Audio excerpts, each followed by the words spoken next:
Thursday morning. And if not, just remember, there's always tomorrow, though that could also be just as bad. Sup, you beautiful bastards. You're watching The Philip DeFranco Show. I hope you've had a fantastic Wednesday evening, Thursday morning. And if not, just remember, there's always tomorrow, though that could also be just as bad, if not worse. But lucky you, for the next little bit, I'll distract you with the news of the day, so let's just jump into it. Starting with, in today's What the Actual Fuck is Going On news, let's talk about the situation with Elisa Jordana, who, if you're not familiar with, is a singer, model, writer, and IRL streamer who worked on The Howard Stern Show back in the 2010s, among other high-profile gigs. And this week, on Monday, she flipped on her YouTube live stream from Palm Beach, Florida, to talk about some terrible news, saying that her boyfriend, who goes by the name Squirrel, that he's been cheating on her for the past who knows how long. But they're throwing out several different numbers: 6 months, 9 months, a year, 2 years, 8 years. It's really unclear. But either way, she somehow gets a hold of his keys, his wallet, and most importantly, his phone. So she calls her friend and she begins reading some of the texts that he sent Sarah, the woman that he's allegedly been cheating with. All the blood rushed to my mushroom tip. 0 left for brain per usual. I'm gonna buy you a burqa. He told me she meant nothing to him. And that's exactly what he told her about me. The same thing. I'm just attached to him because I'm like afraid I'm not gonna meet anybody else. Whoa. Ugly cry. So seemingly a messy situation, one where people would understandably be upset. But rather than just being like, hey, I'm gonna break up with a cheating douchebag today, she straps on her seatbelt, she kicks the car into drive, and she calls Sarah. Hi, is this Sarah? You know, at this point, you have people saying, to her credit, Elisa stays calm and cordial, treating Sarah as a fellow victim of Squirrel's duplicity. So this, as she got some criticism for driving while live streaming, talking to Sarah and reading texts off of her phone all at the same time, which is obviously very dangerous, but not nearly as dangerous as what she alleges Squirrel did. It's actually against the law what he did. He texted nudes of you to me. Notably, later on, she seems to say that she just found the nudes on his phone, so it's unclear exactly what happened there. Also, another thing she got criticism for was seeming to go along with racist comments that she claims that Squirrel made. And then I said, oh, who's Sarah? And he's like, oh, no, I don't like her. She's a dumb Mexican. Who's the woman you called earlier? That's Sarah, his girlfriend, his Mexican girlfriend. Hates Mexicans, by the way. So there you have people saying she doesn't seem to actually agree with that racism, right? She's just quoting him. But whatever the case, she decides to go on a shopping spree and she drives to a mall, where they're threatening to use Squirrel's credit card and then flashing his money to the camera. And so at some point, Squirrel apparently catches wind that all of this is happening. And he apparently gets a cop to intercept Elisa in the parking lot, with the officer ordering Elisa to give him back his phone and keys and pointing to him a short distance away. There's nothing violent happening. Wait, he just wants his phone. So He's getting his phone. All right, he's getting his Okay, thanks. But then, I shit you not, barely 25 seconds later, this happens. I called Sarah. You Sorry. Do you want to go to jail? Not really, no. And so she gets into the car, and then why is this happening? He gets in as well. And at first, it's just awkward. To make it even weirder, he's sitting there and just listening to live donations like this. James donated $5.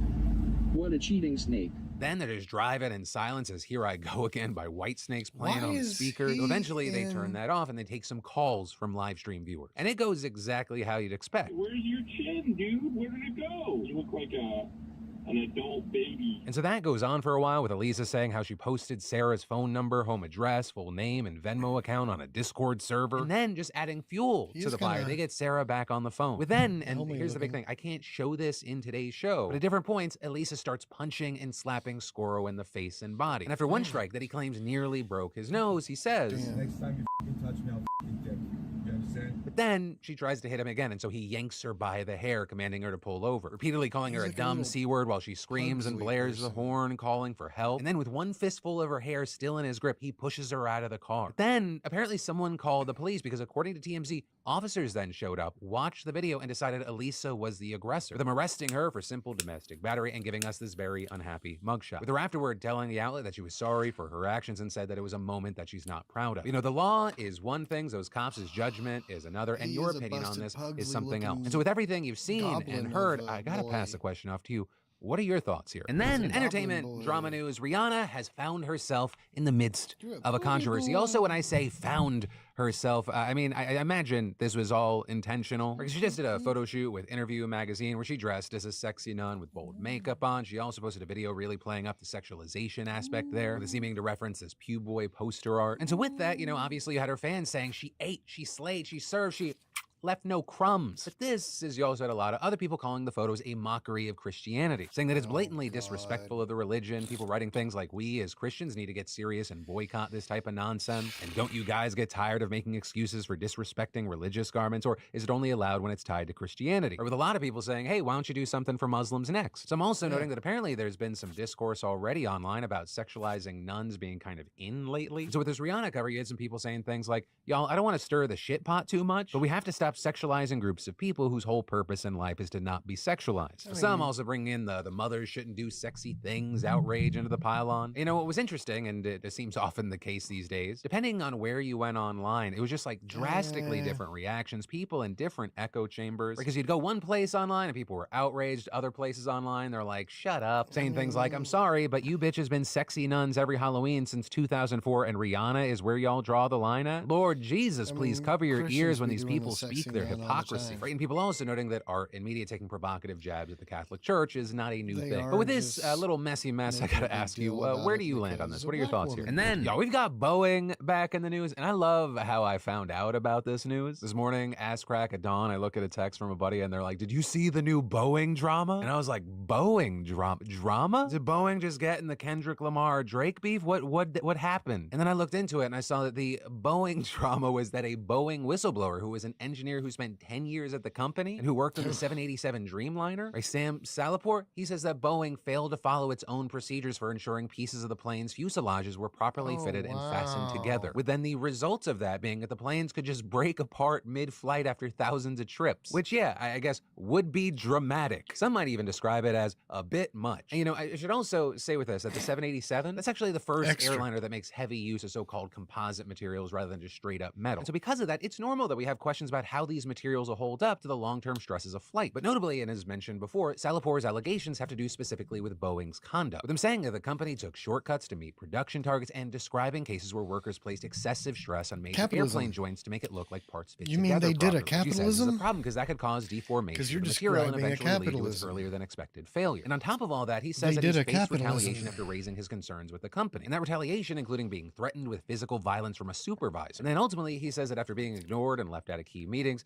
he was involuntarily reassigned to work on the company's 777 aircraft program, where very notably, he says, again, he saw workers forcing misaligned parts to fit together and even jumping on parts to make them fit together. Because apparently, we are building planes the same way I have to try and pack my wife's suitcase. You know, it was only after all this that Salaport took his concerns to the FAA, with a spokesman for the agency confirming that it was investigating the allegations, but not providing further comment. But with this, Boeing, for their part, they've of course denied all wrongdoing, saying in a statement that it has full confidence in the 787 Dreamliner, that Salapor's claims are inaccurate, and also saying that the plane has been subject to rigorous engineering examination under FAA oversight. To that point, Boeing also said that it identified concerns about the proper fitting and joining of fuselages back in 2020, with the FAA approving a fix in 2022 that allowed the company to continue production after stopping for nearly 2 years. But, and this could be a big thing, according to spokesperson Paul Lewis, the company could only determine that there was no immediate safety issue, with him adding that the analysis to determine if there may be a long-term fatigue concern, that's ongoing, saying they weren't rushing the team because it wouldn't be an issue for, quote, many years to come. You know, we're gonna have to wait to see what comes from this, because obviously this is not the first time we talked about Boeing troubles. It had doors popping off mid-flight, Department of Justice launching a criminal investigation. There was also that other Boeing whistleblower, John Barnett, who had raised concerns about manufacturing practices, who was then later found dead after reportedly taking his own life. There's also recently that engine cover that fell off and struck the wing flap. And so all of this is why Congress is getting involved, with the Senate Subcommittee on Investigation set to hold a hearing with Salaport next week. With that, Senator Richard Blumenthal, who chairs that subcommittee, pointing to the, quote, repeated shocking allegations about Boeing's manufacturing failing, and saying that he wants the public to hear from the engineer firsthand. Welcome to capitalism. Profits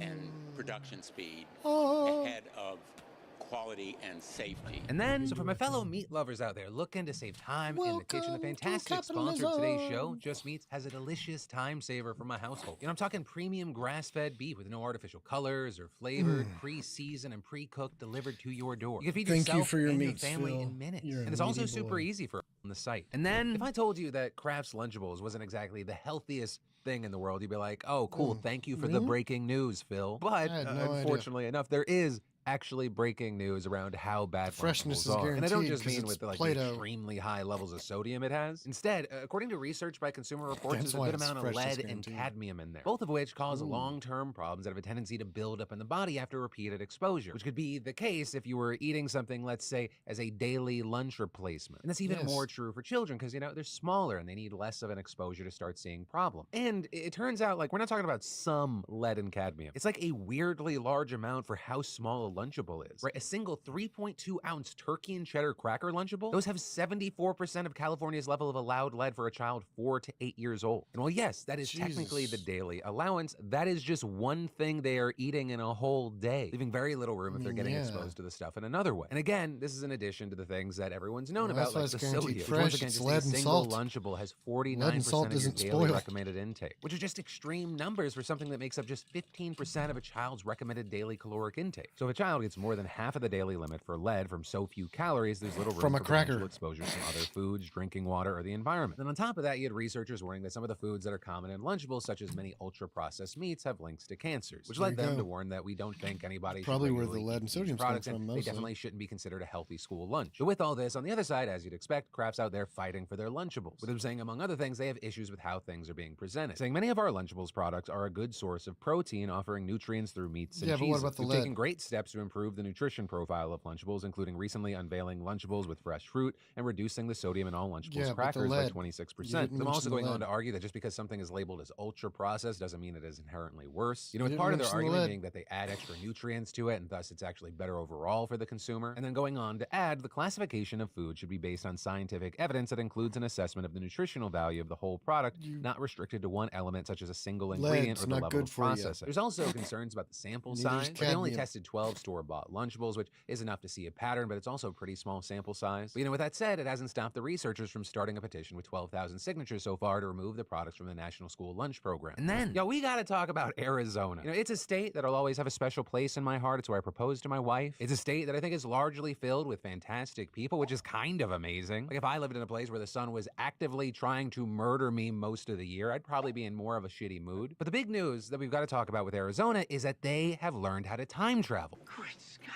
I know, this is heavy. At least legislatively. Because yesterday, Arizona reinstated an abortion law that was first created 50 years before Arizona was even a state. From a time before women could vote, and even the prospect of the 3/5 compromise for a lot of people was maybe a little bit too much. But that's also because the Civil War was actively playing out. But then after the law got reinstated, a lot of stuff happened. So let's break it down. Because everything first kicked off yesterday when the Arizona Supreme Court, which is composed entirely of Republican appointees, ruled 4-2 to uphold an 1864 law that bans nearly all abortion. This including medication abortion from the moment of conception. And the only exception being when the mother's life is in danger and not in cases of rape or incest. And also with this, providers who administer abortions not only could face fines, but a prison sentence of 2 to 5 years. Right, and all this marked a major change from Arizona's current abortion law, which notably was enacted 2 years ago after Roe was reversed, and it banned the procedure after 15 weeks. But, and it's one of the key things here, that 15-week ban didn't explicitly repeal the 1864 law. And that's something the state Supreme Court justices pointed to in their decision, noting that the 2022 law also didn't establish a right to abortion. And because the reversal of Roe took away the federal right to abortion, the Arizona Supreme Court argued there was nothing in federal or state law that prevented the 1864 ban from taking effect. But the first thing I'll say with this is that the law is not going to take effect immediately, because as a part of their decision, the judges put the case on hold for 2 weeks so a lower court could hear arguments about the law's constitutionality. And a separate ruling in another case requires the state to wait 45 days after the Supreme Court decision to enforce the law. So we have abortion providers saying they will continue performing the procedures through May. But also, another big thing is it's unclear what enforcement will actually look like. And that's because the state's attorney general, who's a Democrat, and by the way, barely won her last election, with the situation really highlighting how every single vote matters and how every election matters, she has said she will not prosecute doctors who continue to provide abortions. But one, that'll likely set up legal battles, and even then, two, local prosecutors could still decide to enforce a law in their jurisdictions. But also, regardless of the legal nitty-gritty here, it's very possible that this could be overturned outside the legal system, because a state legislature could pass a law overturning it. And then there's the ongoing effort to get an initiative on the ballot this November that would enshrine abortion rights. And specifically, that measure would change the state constitution to protect abortion access until fetal viability, which is about 24 weeks, and that's the standard originally set under Roe. With already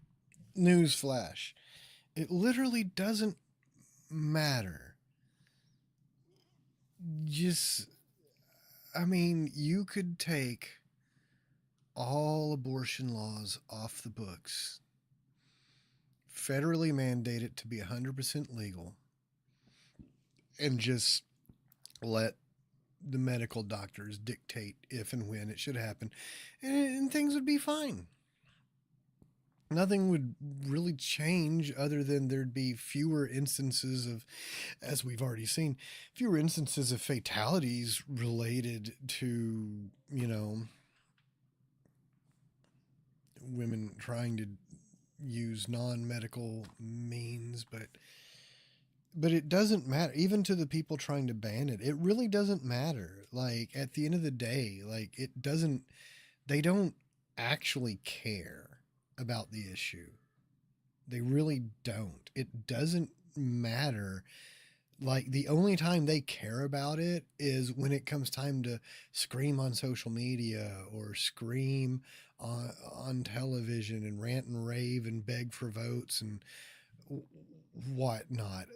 Abortion doesn't matter. I mean, it shouldn't be looked at as any different than any other fucking medical procedure under the sun. It really, there shouldn't be, any law governing it other than what we do with standard laws governing medicine, Can't have people aborting babies against people's will and refusing and doing it the wrong way, But outside of that, it doesn't matter. And the people who want to ban it don't even honestly care. They really don't. Except for just in instances like this, and the only reason they care is it's just another thing to spite someone. That's the only shit they give about the whole matter is, well, we just want to do this because it pisses people off. Like, the politicians just want to get elected, and if this is a dumb issue that gets them elected so they don't have to get a real job and do real work, that is what they will do. The voters who want to ban it, they don't care outside of having an opportunity to bully someone, and that's all it is for them. They just want to, look at every single issue they support and every single issue they oppose, and you see the pattern instantly. They're just wanting to bully people. Already, organizers saying they have exceeded the 400,000 signatures required to get on the ballot. Right? And successfully doing that would be an absolutely enormous thing. Because directly putting abortion on the ballot this fall would give this even more weight in the election that it already has. And with Arizona also being such a big state and deciding who the next president's going to be, there's a lot at play here. Right? In 2020, Biden only won with 11,000 votes, which has made it a key target for Trump to flip this fall. Which is also why we've likely seen tons of Republicans quickly moving away from this decision. Without even including Carrie Lake, the infamous pro-Trump election denier running for Senate in Arizona, with her calling for the ruling to be overturned despite the fact that she literally praised the law in the past, even having gone as far as to call it great, with former Republican Governor Doug Ducey and others kind of falling in line here. And I say falling in line because we now have Trump even himself saying this ruling went too far. But with that, we've also seen many condemning his words as insincere, or because as we head into the general election, he's not openly endorsing a federal abortion ban, arguing that the matter should be left to the states, and saying, we need to make sure we win elections. You must follow your heart of this issue, but remember, you must also win elections to restore our culture and, in fact, to save our country, which is currently and very sadly the color of orange a nation mold, in decline. Always go by your heart, white. But we must win. We have to win. But meanwhile, he's still the candidate that every time he's in front of a microphone reminds everyone that he's the reason that Roe was overturned. Many people have asked me what my position is on abortion and abortion rights, especially since I was proudly the person responsible for the ending of something ugly. that all legal scholars, both sides, wanted and in fact demanded be ended. Roe v. Wade. But I guess the main point being there's a big mess in Arizona. A lot of this we're going to see play out in the lead up to and then in November, and we'll have to wait to see what happens. And then Russia has invaded the United States of America with tumbleweeds. We woke up and our front yard was covered. Boom, it was 10 foot high, coming in the garage. Oh, close that door. Sky high. Couldn't get out. Looked like a herd of cows coming. We still can't walk anywhere. Oh, it's horrible. You know, Ralph Waldo Emerson once said that a weed is a plant whose virtues have not been discovered. But he was wrong. They suck. I'm against hate in most its forms, not against weeds. Right? Especially because tumbleweeds, technically called Russian thistle, they're a highly invasive species that have just pretty much no redeeming qualities whatsoever. Right? They steal moisture and nutrients from the soil that other more valuable plants need to survive. In fact, I once heard someone call them the Taliban of the plant world, which, holy shit, that's the most dramatic way you could describe that. This because they harbor destructive insects and diseases. And they also hurt livestock, and their sharp thorns get mixed in with animal feed, as well as contaminating bales of hay and interrupting crop fields and filling irrigation ditches. They also clog up machines and farm equipment, and you get the point. They are basically just a worthless nuisance in every conceivable way. You know, with all this, have you ever asked yourself the question, well, how did they even get here? And if they're so horrible, why haven't we eradicated them already? And well, to answer that first question, I need to first dispel some of Hollywood's lies. Because of Westerns, tumbleweeds have become an iconic part of the wild, wild West, a symbol of desolation, rolling past empty saloons across barren roads and through open plains, always mirroring the rootlessness of the brooding gunslinger drifting from ghost town to ghost town in search of a purpose that doesn't exist. But that's just pure tumbleweed propaganda. These rolling skeletons, they only became common in the US as the Old West was coming to an end, with them actually first arriving in 1873, probably hiding among flax seeds brought to South Dakota by Russian immigrants. And from there, they just spread, taking about 2 decades to deposit their seeds across the American West, as well as pretty much every state except Florida and Alaska today. And in doing so, it gave itself the award for one of the fastest plant invasions in the history of the United States. And then as far as that second question, like why are they still here? Why have we not gotten rid of them? Well, the answer is because they're nearly unstoppable. And specifically, it has to do with the way that they tumble. Right, so first, a tiny seedling plants itself in the soil, with it then in the spring sprouting into living green shrubs that soak up rainwater and grow, even sporting some flowers that you might consider not completely shitty. And like any normal plant, they die in the chilly months of fall and winter when the soil dries up. But it's only after that sweet kiss at death that the real fun begins. Because then this lifeless husk breaks off from its roots, letting the wind take it wherever it chooses to blow. And all the while, it's shaken off up to 250,000 seeds that'll repeat the cycle in faraway land. So unsurprisingly, wherever they go, havoc follows. Or because they're so thorny, they stick to everything and never let go, including with each other, right? They cling together, forming giant tumble monsters that reach 10 or 20 feet tall. And then all it takes is one good windstorm, and these things are smothering entire towns, wrapping around houses, blocking up streets, burying cars and trucks and trailers, piling up in front of windows and doors and sidewalks and driveways and everything else, getting closer to you, sticking to clothing, carpets, digging their claws into your skin. Right? While you've never maybe experienced this, people have even woken up to find themselves trapped inside their homes because they're submerged in tumbleweed. And every year there are even several traffic accidents because these things just roll across the road. But even with everything that I've said, we haven't touched on the way that they're most dangerous.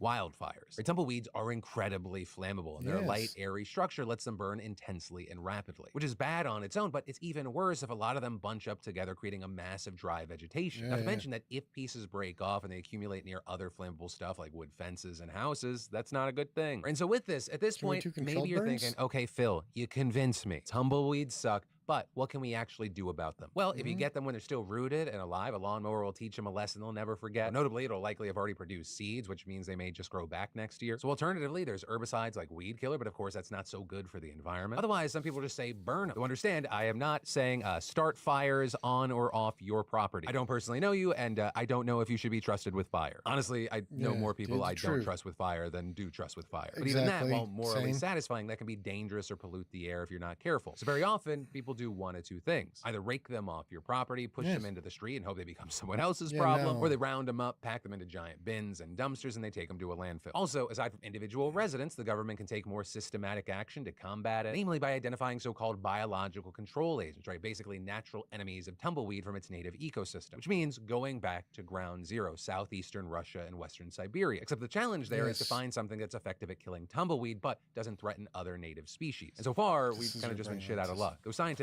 are testing some candidates, which is why for now we've just got to learn to live with these prickly little assholes. What's the natural enemy of the apparently means finding useful purposes for them, like not setting fires on their lawn, instead compacting tumbleweeds into substitute fireplace logs, for example. Or some have even turned things into like functional tumbleweed chandeliers. But 99% of the time, they're nothing but desecrated, wiry, coiled up carcasses of highly mobile and prickly spines, and at its core, it just has a dark Russian heart. They're essentially Vladimir Putin. Yeah, maybe that's the point of the story. If you don't randomly hate tumbleweeds as much as I do, you support Vladimir Putin. But the other 99% of the time, they are just worthless and horrible. But thank you for listening to my new segment, Random Things Phil Hates. And then finally, today we have comment commentary, though I gotta Thumbs start by up, saying Phil. congratulations Love to ya. Christina D and Kylie, because they're two of the latest Congrats, winners Christina of our weekly and Kylie. $500 giveaway towards any available tickets on SeatGeek. Because I if you don't missed do it, SeatGeek.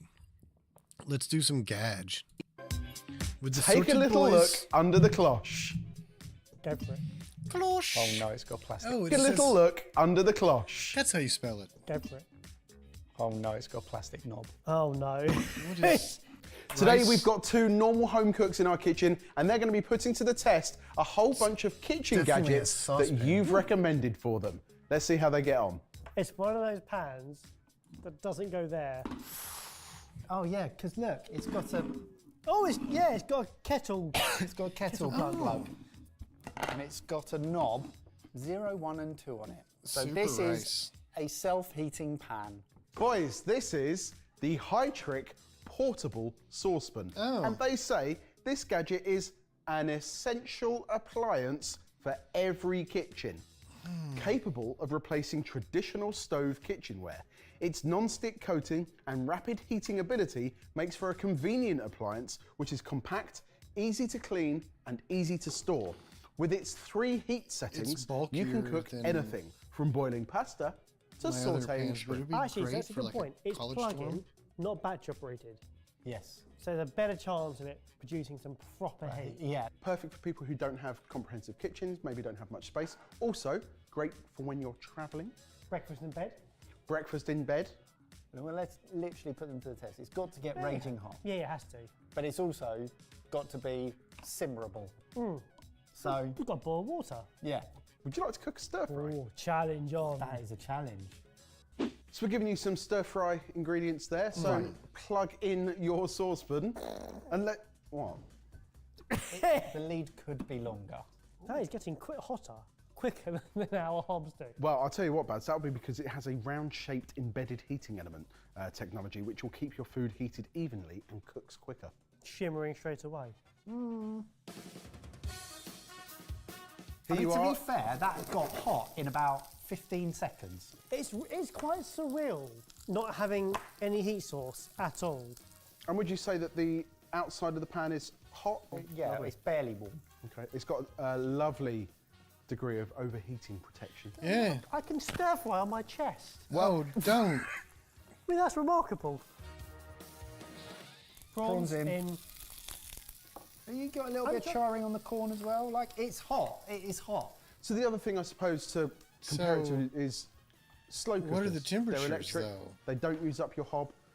It's I got imagine 1 and it 2. probably is similar to the output of a kettle, Simmer and fry. which we know uses up.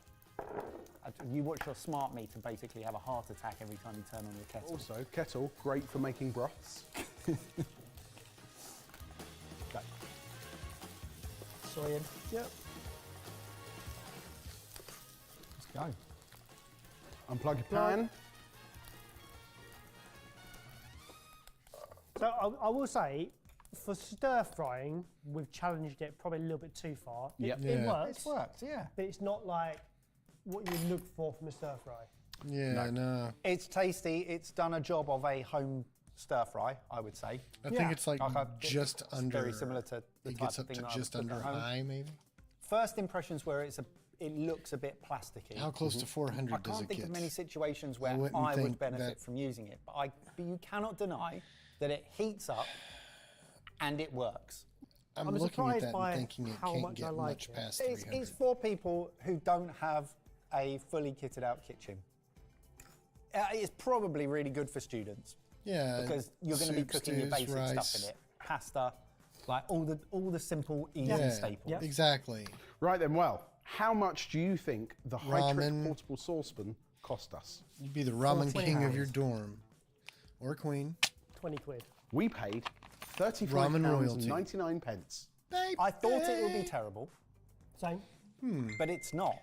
It It's about like works. 40 bucks. It does a job. That job probably wouldn't benefit me personally, but there may be people out there who would benefit from it. So obviously, everyone in the audience is waiting for your answer to the next question, which is the High Trick portable saucepan, cooking on the go or cooking no? I'm going to say cooking on the go because it's the positive one, But I don't think you'd use it on the go. I think you'd use it if you didn't have a hob or a pan. It's a no. Let's bring on number 2. Do you genuinely think you're going to win this? Yeah, I genuinely do. Gosh, weirdos. You're going to struggle. I want to win. I should coast easily over the finish line ahead of him.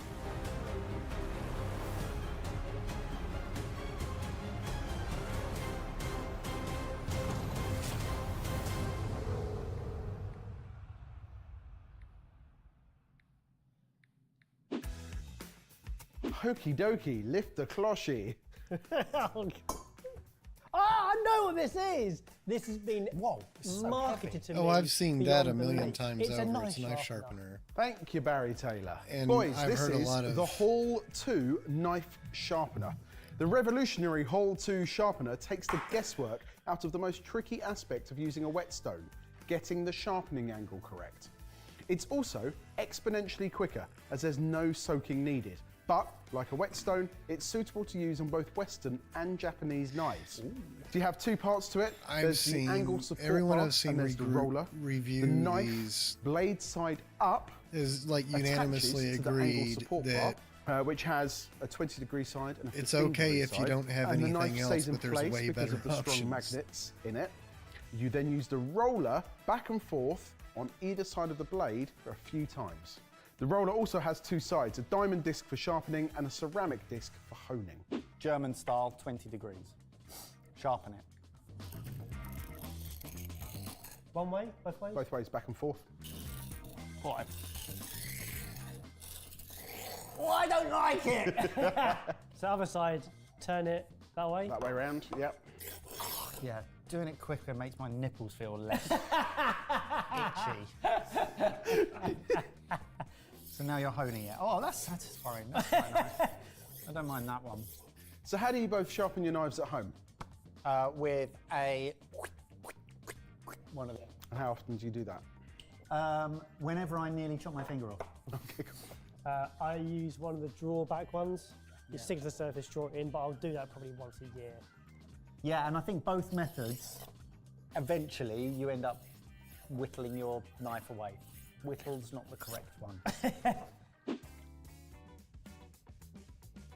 That has worked. That has worked. That is, okay, right. Sharpening it like this is really easy. There's a barrier to entry in terms of people look at it and go, I'm daunted and a bit scared by the idea of running a knife back and forth like this. That feels more user-friendly and in control. Very satisfying. A sharp knife. Oh, wonderful. Oh. It's far more user-friendly than learning how to use a whetstone, making sure that you're getting the angle correct yourself by doing it. Like if you've spent a lot of money on a knife, you want to know that you're treating it in the best way that you possibly can. So all of the parts for the Hall are interchangeable, so you can get different grit ratings for your sharpening and for your honing. You can get different angles. So it's all interchangeable. Also, in case you wear it out or need to replace anything, you can do. It works, and it's easy to use, and it's well designed. So, what is the price? Well, Michael, why don't I ask you, what do you think is the price? A good entry-level chef's knife, you're paying between 20 and 30 pounds for. Easily. I'm going to say £20. I'm going to say £35. The Hall knife sharpener, £159. Okay. Oh, so, that's the a ballpark shock. you were thinking is in a different county to the one we're in. It's a completely different baseball game. Yeah. I've just remembered why I didn't buy one of these. It's really good quality. It looks lovely. They've got experience from people who have learned how to use the whetstones, who now don't use them because they use this. They get as good a results from using this. It's quicker and easier. Yeah. I'm happy to leave it there. If you can afford it, first, good on you. What do you do for a living? Let me know. And maybe you use it in a volume where it justifies its price. Yeah. Fine. So the Hall 2 knife sharpener, is it a cut above the rest, or does it just leave you feeling like an absolute James Blunt? Did you come up with these? Yeah. It's a cut above the rest in operation, but also in price. Yeah. Worth it, but it comes at a cost. That doesn't make sense.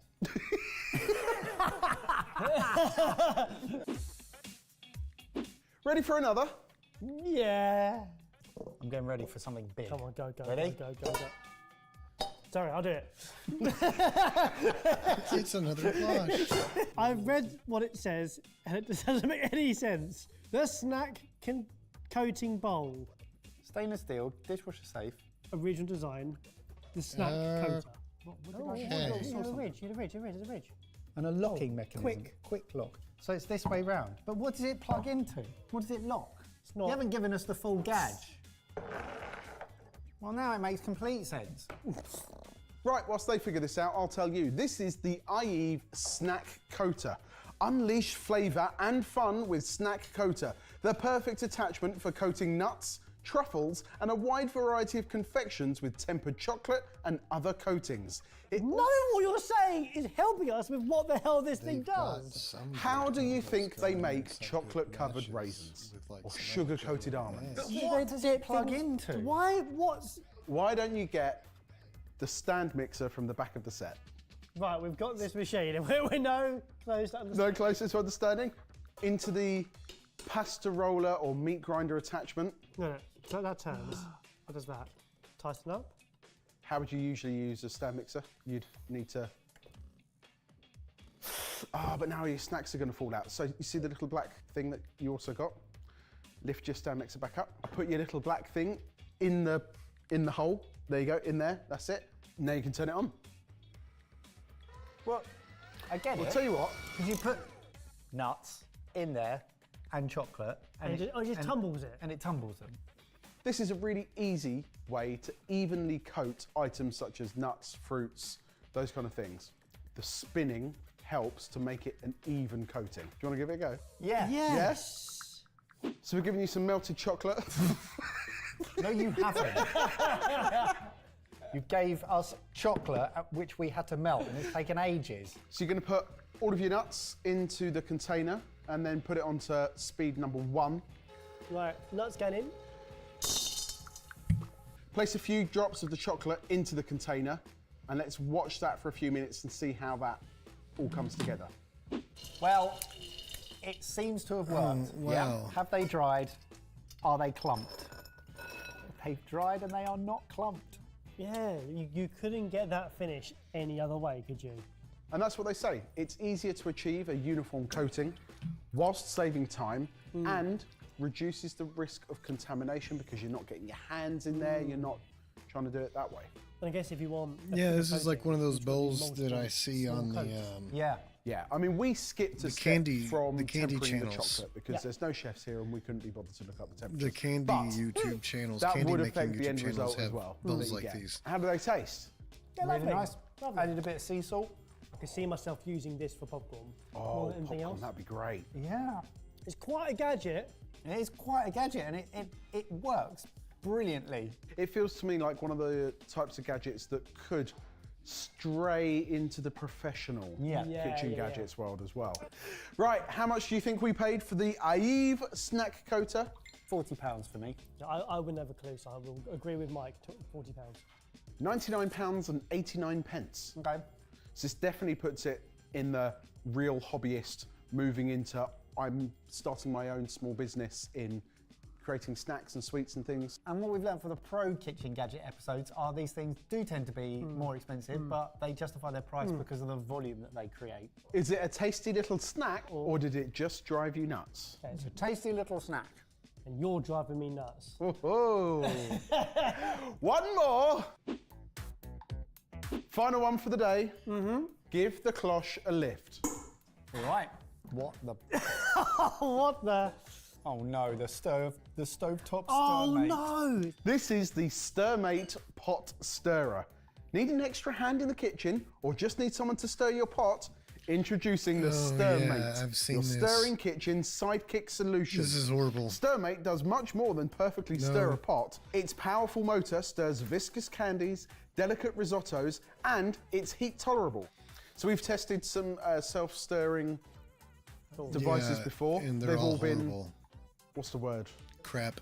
Terrible. Yes. They've been flimsy in the past, Yes. actually, and this feels like the clamp on it has got a really tight spring. It feels really well made. It's really ugly, but it doesn't matter because it feels like it's there to do a job. Yeah. This is great. Do you know what it claims to do? Go on. It claims to end the pot stirring era. That is great. Wow. Do you want to? Yes. Do you want to stir something? Yes, no, yeah. you don't want to stir something. No, I don't want to stir. I'm This not to bothered. stir something. Yeah. So we're giving you everything there to make a cheesy polenta. Clamps on. Really It's clamps holding on tight. Can you give it a twizzle? So why does it do this? What's that about? So what you're noticing there is that it's self-adjusting to stir pots and pans 6 to 12 inches in diameter and 3 to 9 inches in depth. It's got the little support stir as well. You've got bottom stir, you've got top stir. It's getting milk heating up. Then we'll add some polenta in. We won't give it a stir. And then we'll add some grated cheese. The powerful high-torque gear motor silently stirs all foods to perfection, developing more flavour and creaminess. How does that sentence sit with you? I think it should just say stirs it so you don't have to. No more Bernie bottoms. Yeah, it's the end of the stirring era. So let's see. Polenta's a great thing to test it out on because Jim like a Ross is risotto, you clearly have to just stir there it. for the It's worth paycheck pointing at out this that you point. can get other attachments for larger pots and for increased agitation of foodstuffs. There we're getting thick. Nice. Interestingly, as the polenta got thicker, it didn't slow down. No. No. Has it caught on the bottom? How are we looking? How are we looking? We probably I needed would a have little bit thought more he would have liquid already put a in the committee polenta, but hey, together that's and had that's an all right. intervention at this point. We have got a little bit of a brown bottom. Quite a bit of a brown bottom. In terms of milk's one of the things that catches the easiest on these pans, and you really need to have quite a lot of strength against the bottom to be able to continually move it. Now, whilst the StirMate pot stirrer was stirring your polenta, there's a lot of other things you could have been doing in the meantime. Washing up, cooking something else, a different part of the dish, going for a wee. How useful would you find that? For big stews, I'm doing a quick cook or like a half an hour to an hour cook, pointless. But if I want to go and do something else, like work outside for a little bit, I can leave that going. Can you see somewhere where it would be useful?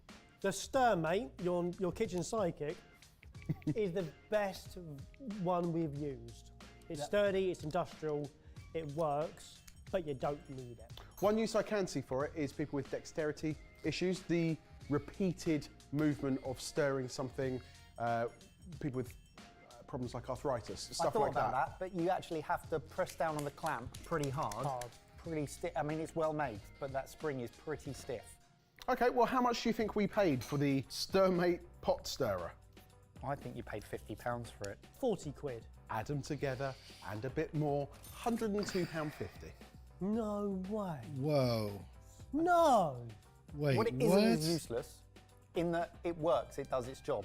Yeah. As actually the majority of the gadgets we've reviewed today. Yeah. They actually work and do their job. Yeah. The question is whether you think it's a job that needs doing.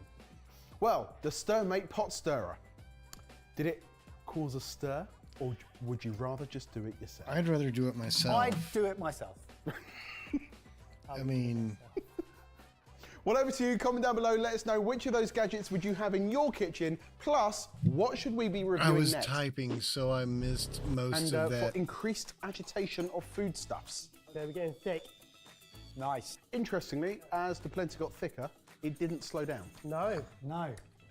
Has it caught on the bottom? How are we looking? How are we looking? We probably needed a little bit more liquid in the polenta, but hey, that's all right. So, we have got a little bit of a brown bottom. Quite a bit of a brown bottom. In terms of milk's one of the things that catches the easiest on these pans. Yeah. And you really need to have quite a lot of strength against the bottom to be able to continually move it. Yes. Yeah, that was not good. That didn't end well. At all.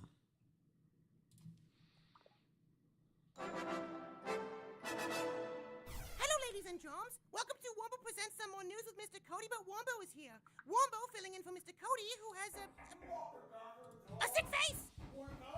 And here is news, some more. Here is some news more of deep state is trying to control Wombo and Wombo's friends with 6G. That's one more G than before. Probably stands for Merrick Garland, Wombo thinks, because of a G for Garland. The G in 6G. Wombo, you get the joke? Let's cut to the title, please. Thank you. All the latest and hottest conspiracies of 2024. What the hell is this? Are you wearing a tinfoil hat? Silly goat, it's not tinfoil. It is lead. Lead foil to stop the 6Gs. Sure. Why are you hosting my show? Silly goat, don't you remember? It's Wombo's show I keep now. getting distracted. On some more news. There's a hot chick who keeps messaging me about wrestling, and there is nothing hotter than a hot chick messaging you about professional wrestling. Probably bad, Cody. Probably bad, Cody. Some More News is owned by New Slop Group, that is owned by Cody Piss Incorporated, that is owned by Woolworth Cooksy, that was recently purchased by Warmco, owned by Wombo. At least until the deep state takes it away, because Wombo gets too close to the truth. Also, Miss Katie said you wouldn't mind. So much information to unpack there. Did you say the deep state? Yeah, man, the deep state. The suits, the fakos. They're made of plastic, and they put their tiny computers inside the drinking water and tater chips into the vaccines. They do the psyops, K-pops, and cyclops. They put up false flags and replace horses with perverts wearing costumes. I have drafted a very concise and illustrious chart. I can get it for my car if you want. Save it. Actually, go get it from your car? Hey Jarvis, enable defense perimeter. I got a Jarvis. Well, it's just a guy named Jarvis that I pay to walk around the studio with a baseball bat, but it's not nothing.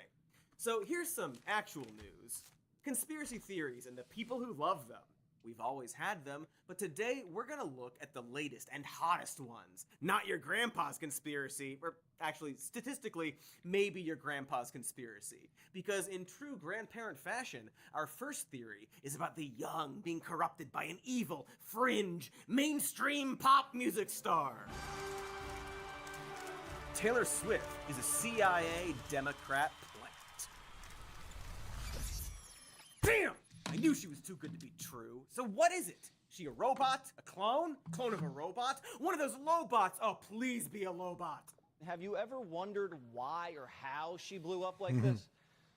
Well, around 4 years ago, the Pentagon's Psychological Operations Unit floated turning Taylor Swift into an asset during a NATO meeting. What kind of asset? A psyop for combating online misinformation. Listen. Well, that's less fun. Hey, question. Is there, like, evidence? You came in here wanting to understand how you just go out there and counter an information operation. So the idea is that social influence can help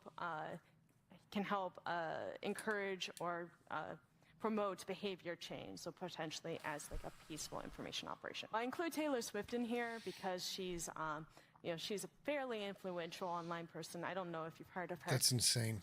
Yeah, that's real.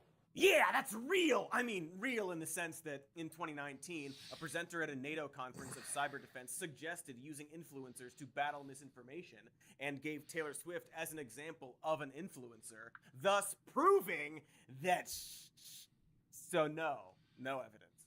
But still, it certainly is a mystery why Taylor Swift, a conventionally attractive woman with a good voice who sings about heartbreak and other relatable emotions, somehow became popular. It really defies logic that somehow, this woman became popular, and her legion of loyal followers, the Swifties, are soon to be mobilized. To what end? According to very good source Jack Posobiec, quote, they're gearing up for an operation to use Taylor Swift in the election against everything.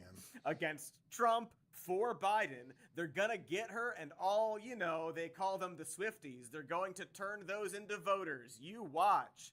Hey, wow, that quote barely makes sense, but it is from a political conversation he was having with Roseanne Barr, so nothing really makes sense anymore. And listen, before we go any further, conspiracies do actually happen from time to time.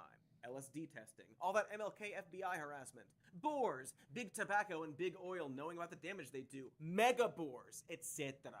In fact, Jack Posobiec, who we also mentioned in last week's episode, is somewhat of an expert on conspiracies, given that he's been found to have extensive ties to the white supremacist movement and has provided propaganda content for the Trump administration, and also lied about his journalism credentials, worked for Roger Stone as a political operative, and championed the Pizzagate conspiracy theory and the Stop the Steal campaign.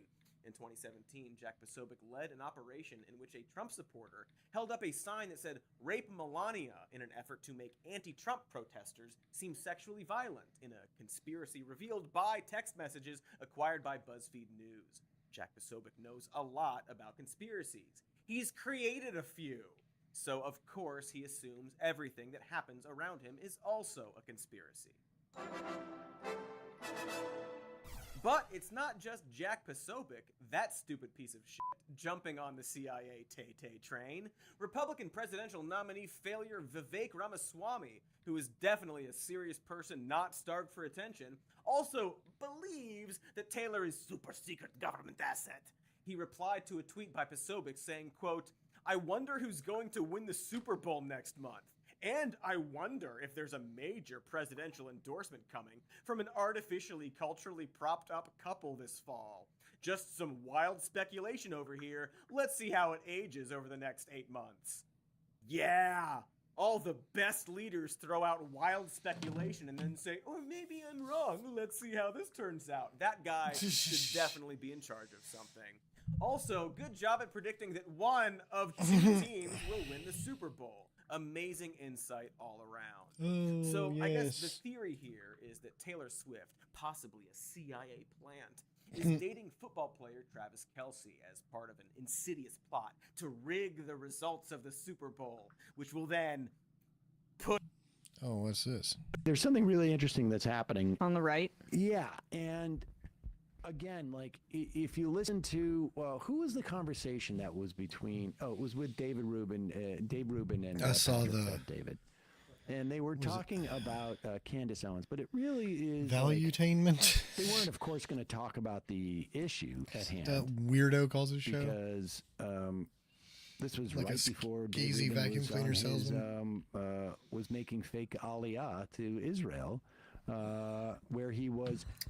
And I can almost guarantee on an all expenses paid trip to Israel to under the cosplay that you're in the IDF program, where you get a pair of mirrored sunglasses, and you get the bulletproof vest, and we'll let you sit Hang if you around want. here. Hang around here, or you can stand in front of a military vehicle or something like that and look hot. And this can be part of maybe like you could produce a calendar or something like that. But when they were talking together, everything was about the business decisions. There was no real deep talk about the ideological issues that might exist. Like we have ideological issues and tactical issues with other shows that are, supposedly Lefty. in our space. Yeah. Yeah. And that's all well and good. The idea of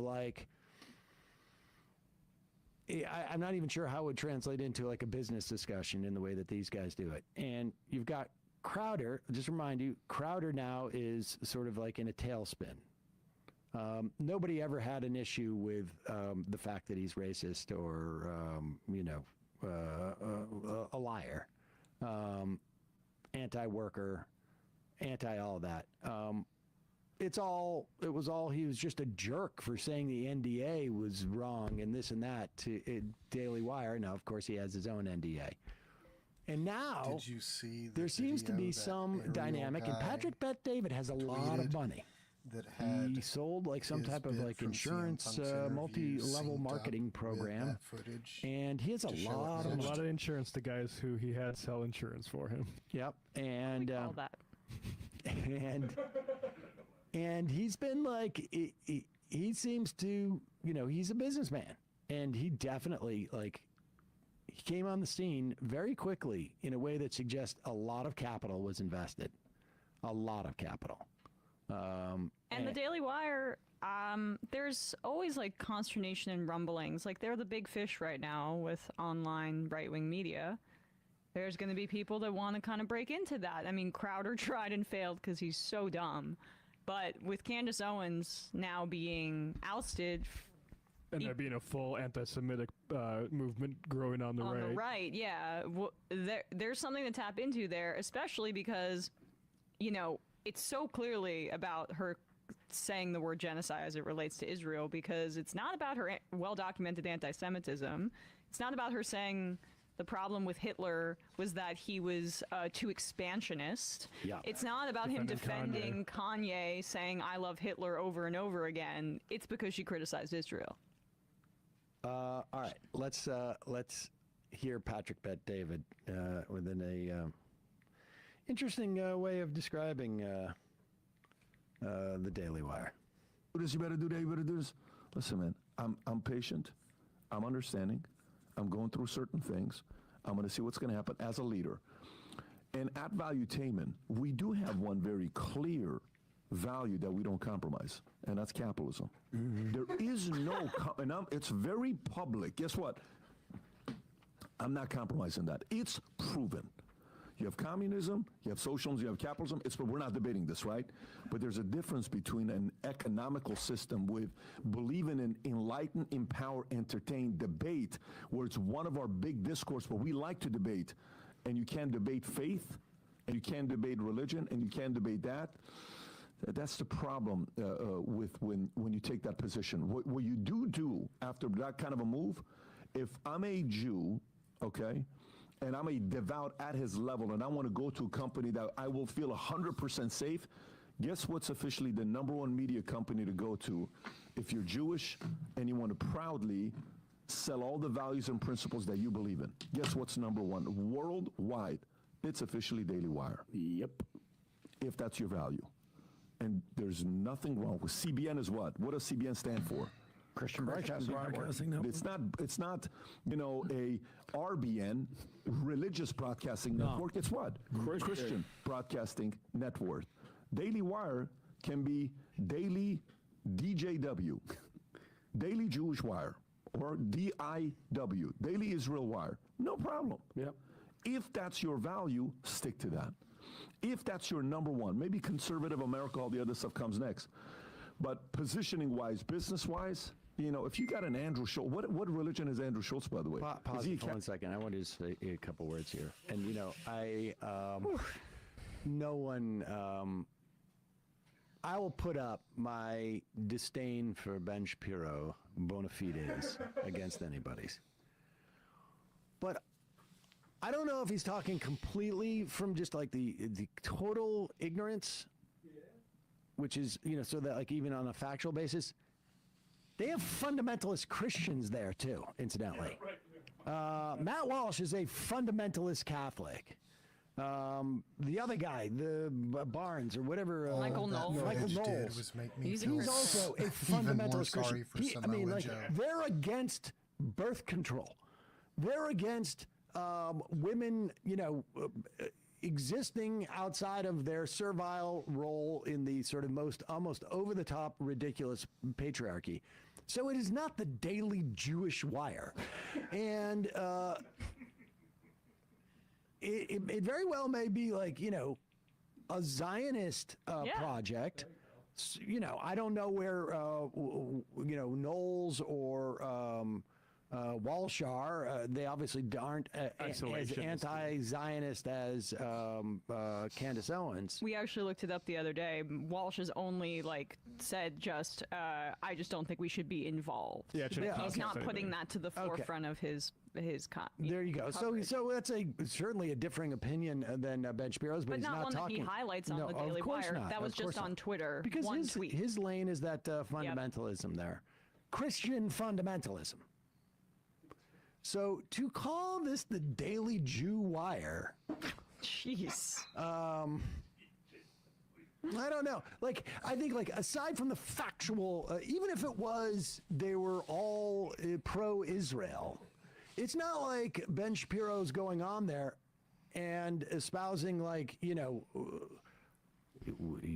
the Torah says that you should Now, occasionally he does make proclamations as to who is a better Jew and whatnot, but it's always like a sort of gross, you're not voting the way I...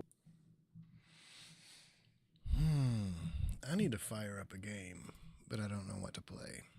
Need to get this game for the hot girl. The hot girl in my DMs talking about professional wrestling. Oh. Everybody needs a hottie to message them about one of their favorite things. It'd be video games, wrestling, whatever it may be. Makes you feel good.